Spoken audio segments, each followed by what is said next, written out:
ఏంటి? ఏదో చెప్పాలని అనుకుంటున్నావు కదా! ఏంటా విషయం? చెప్పు. అది, అది అని ఈ విధంగా అంటూ ఉంటే, అంతలో నక్షత్ర ఐ లవ్ యూ అని అంటూ అలా నడుచుకుంటూ వస్తూ ఉంటే, ఇదేంటి నా మనసులో ఉన్న మాటని నక్షత్ర చెప్పేసింది అని మనసులో భూమి అనుకుంటూ అలానే షాకింగ్‌గా చూస్తూ ఉంటుంది. హ్మ్. ఐ లవ్ యూ టూ అని ఈ విధంగా నక్షత్రం మళ్ళీ అనగానే, ఎప్పటికీ కూడా నిన్ను ప్రేమించను. ఎందుకంటే నువ్వు శరత్ చంద్ర గారి కూతురివి కాబట్టి ఆ ఊసే కూడా నేను తట్టుకోలేను. అయినా నిన్ను ప్రేమించడం ఏంటి? నిన్ను ఎప్పటికీ నేను ప్రేమించను. ఎందుకంటే ఆ శరత్ చంద్ర నా తల్లిని అవమాన పాలు చేసింది అంతా ఇంత కాదు. వెయిట్ వెయిట్, ఏం మాట్లాడుతున్నావు నువ్వు? అయినా నిన్ను నేను ప్రేమించడం ఏంటి? తన మనసులో ఏం చెప్పాలని అనుకుందో నేను చెప్పాను. దిక్కుముక్కు లేని వాళ్ళనైనా నేను ప్రేమించి పెళ్లి చేసుకుంటాను కానీ నీలాంటి దాన్ని పెళ్లి చేసుకోను. అవునా? నేను ఏదో నా మనసులో ఉన్న మాటని నీకు చెప్పలేదు. ఇదిగో తను చెప్పాలనుకున్న మాటే చెప్పాను. కాస్త నేను చెప్పేది వింటే బాగుంటుందేమో. ఎందుకంటే నేను కోరుకుంటే బిగ్ షాట్సే నా కళ్ళ ముందుకు వస్తారు. ఆఫ్టర్ ఆల్ నేను నిన్ను ప్రేమించడం ఏంటి సిల్లీగా లేదో అని అంటూ వెంటనే నక్షత్ర అక్కడి నుండి వెళ్ళిపోతూ ఉంటే, భూమి నువ్వేదో చెప్పాలని అనుకున్నావు కదా! అది అది పానీపూరి తినిపించారు కదా! చాలా బాగుంది అని చెప్పాలని అనుకున్నా అంతే.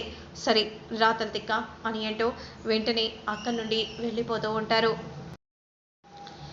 ఇక మరోవైపు ఇంట్లోకి రాగానే వెంటనే భూమి అలా నడుచుకుంటూ వెళ్తూ ఉంటుంది. ఆగి భూమి, నీ చేతిలో ఏంటది? ఇది ఇది దేవుడి ఫోటో. అవునా? దేవుళ్ళ భావించే ఫోటో. సరే పోయి దేవుడి దగ్గర పెట్టేసిరా పో. లేదు, నా రూమ్లో పెట్టుకుంటాను. లేవగానే ఎదురుగా ఈ ఫోటో పెట్టుకుని చూస్తాను. నీకు ఇలాంటి లక్షణాలు కూడా ఉన్నాయా? ఆ! అవును, అలా కూడా ఉంది అని అంటూ వెంటనే సరే త్వరగా వెళ్ళు అని అనగానే రూమ్‌లోకి వెళ్తూ ఉంటుంది. ఇక రూమ్‌లోకి వెళ్ళగానే భూమి తన తల్లిదండ్రుల ఫోటోను చూస్తూ చాలా బాధపడిపోతూ ఉంటుంది. మా అమ్మ, నాన్న ఎవరో, ఎక్కడ పుట్టారో, నా జీవితం తెలుసుకోవాలని చాలా ఆతృతగా ఉండేది.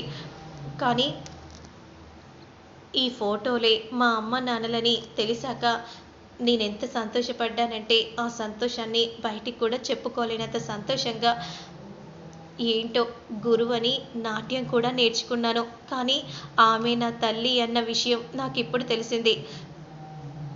నువ్వు నా బిడ్డ లాంటి దానివమ్మా అని శరత్చంద్ర గారు మా నాన్న అని తెలిసాక ఆనందాన్ని ఎవరితో పంచుకోవాలో కూడా తెలియట్లేదు. నేను నీ కూతుర్ని నాన్న అని చెప్పలేకపోతున్నాను. అలాంటిది ఇంకెవరికి చెప్పగలను? ఎవరితో ఆనందాన్ని పంచుకోగలను? నాకేం అర్థం కావట్లేదు. ఎవరితో జీవితాన్ని పంచుకోవాలనుకుంటున్నానో, ఆనందాన్ని పంచుకోవాలనుకుంటే ఆయనకు మా నాన్నంటే పడదు. అసలు శరత్చంద్ర గారి కూతుర్నంటే నా మొహం కూడా చూడడు. ఏం చేయాలి? కానీ ఆయనే నా భవిష్యత్తు. నా పుట్టుక తెలిస్తే ఆయనతో నేను కోరుకున్న జీవితం నాకు దక్కదు. అలా అని ఇంతకాలం కష్టపడి నన్ను కన్న నా తండ్రికి నేను దూరం కాలేను. ఏం చేయాలి? నాన్నకు దగ్గరైతే ఆయనకు దూరం అయిపోతాను. ఆయనకు దగ్గర కావాలనుకుంటే నా కుటుంబానికి నేను దూరం కావాలి. నాన్నకు దగ్గరవ్వాలంటే ఇక్కడ నేను దూరం అవుతాను. నా వాళ్ళ గురించి తెలుసుకోవాలని నాకు ఆతృత ఉంది.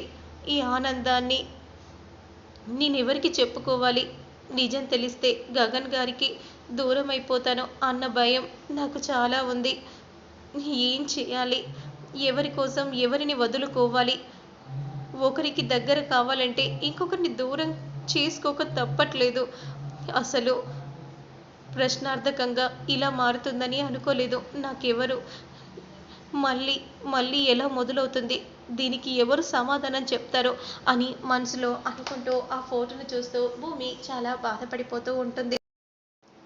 ఇక మరోవైపు మాత్రం భూమి ఫోటోను చూస్తూ ఇలానే ఇలానే రోజంతా గడిపేయాలని ఉంది.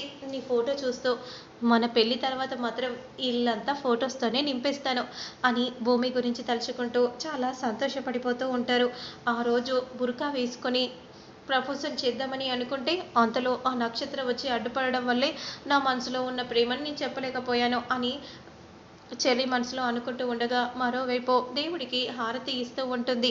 భగవంతుడా, ఇష్టమైన మనిషికి మనసులోని ఇష్టాన్ని చెప్పడం కన్నా చెప్పకపోవడమే కష్టంగా ఉంది. నా కష్టాన్ని అర్థం చేసుకొని నా ఇష్టమైన ఆయనకి దగ్గర అయ్యేలా చూడు స్వామి. నువ్వు తప్ప నాకెవరు ఉన్నారు? ఎలా అయినా నా ఇష్టం ఆయనకు అర్థమయ్యేలా చేసి నన్ను ఆయన్ని ఒకటి చేయి అని అంటూ మనసులో భూమి దేవుడికి మొక్కుకుంటూ ఉంటుంది. మరోవైపు మాత్రం ఇప్పుడు ఈ టైంలో ఏం చేస్తుందో ఏమో.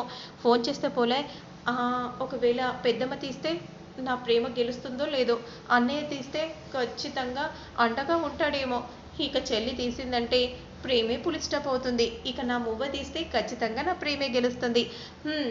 శభాష్ రా, వెంటనే ఫోన్ చేయరా డిమ్మక అని అంటూ అనుకుంటూ వెంటనే భూమికి ఫోన్ చేయగానే అంతలో ఫోన్ సౌండ్ విని హలో అని అనగానే నా మువ్వే ఎత్తింది, అంటే నా లవ్ సక్సెస్ అని మనసులో అనుకుంటూ ఎంతో ఎగ్జైటింగ్గా ఫీల్ అవుతూ ఉంటాడు.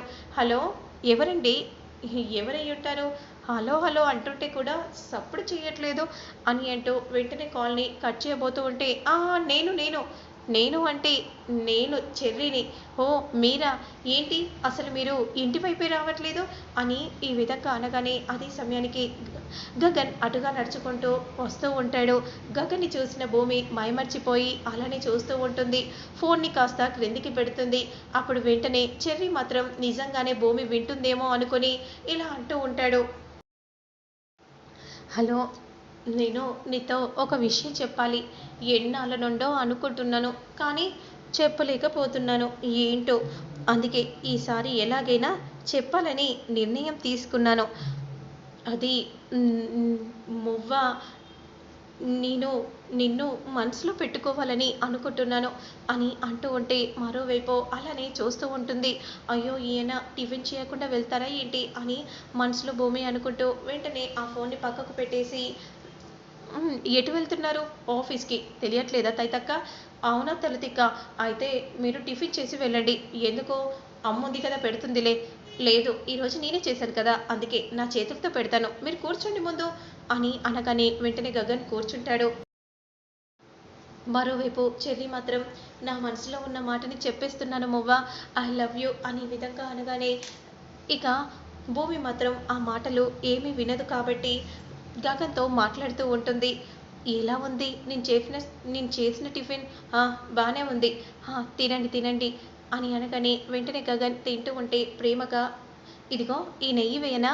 చాలు చాలు, ఏమేస్తున్నావు? ఏదో ప్రేమగా వడ్డిస్తున్నాను అనుకోండి అని విధంగా అంటూ వెంటనే అలా గగన్ తింటూ ఉంటే ఎంతో ప్రేమగా భూమి అలానే చూస్తూ ఉండిపోతుంది.